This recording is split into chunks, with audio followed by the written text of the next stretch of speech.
Talk about, I'll go back a little bit. Let's talk about when he was a little boy. Tell me about him then. He was a horror. He was. He was always into mischief. He was a typical boy, typical little boy. He was never still. He was on the go 24/7. That's just the way he was. I wish you say you're hyper. He's just going. You get up and he's gone. That's him.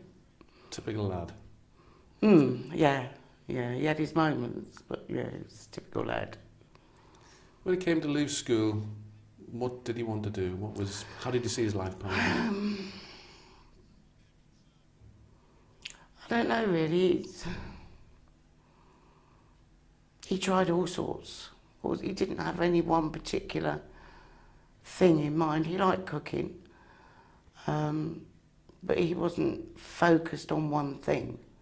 He just tried everything. What was coming, basically. Is that what led to the karate? Yeah, he was in town one day in Slough and he was talking to someone and I think they were doing a display in Slough Town Centre of karate, the school, and the sensei happened to talk to Christopher and they just got chatting and he said, well, come along and see what you think about it. And that was it. From that day, he found what he wanted to do. His karate, he loved it, he lived for it. And it provided him with a job as well as an instructor. Yeah, he went up the chain and yeah, he loved it. He liked teaching the children and whatever he wanted to do. And it really made him, it's good, sorted him out, basically. And that, I suspect, is what brought him to the North East. Well, yeah, he came to see a friend. He came up for the weekend in October on the Friday night and he was meant to come back on the Sunday. And I got a phone call saying, I'm staying up here, Mum, to do the karate. I think I can... Well, I didn't like it, but okay, because it's too far. Okay, carry on, and that was it. He's setting the school here, the same company, and he just carried on from there. And he's done really well, really well. How did he find living in the North East? Hard, cold. He was always saying how cold he was, but he finds it easy to mix. And he's a very likeable person, very likeable. You either like him when you meet him or you don't bother with him. That's the way he was. He was very upfront, say what he thought.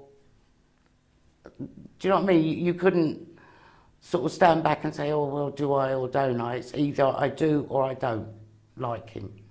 And he was very outgoing and very friendly with everybody. Clearly very close to you still, even though he's a man, he's still very, very close to you. Oh yeah, it's my baby, my little boy, it's my youngest. He was my youngest, yeah.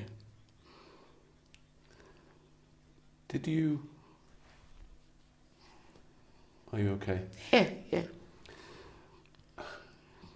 Did you know that he'd found a new girlfriend?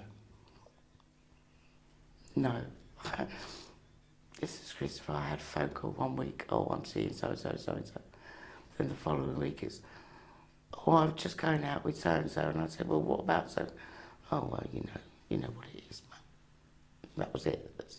There was no one particular girlfriend. He just played the field, so to speak. He was a boy, a man.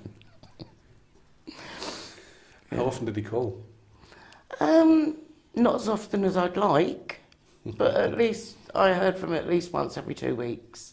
If I was lucky, twice every 2 weeks. But if it was my way, I would have heard from him every day. But there you go, too busy doing his own thing.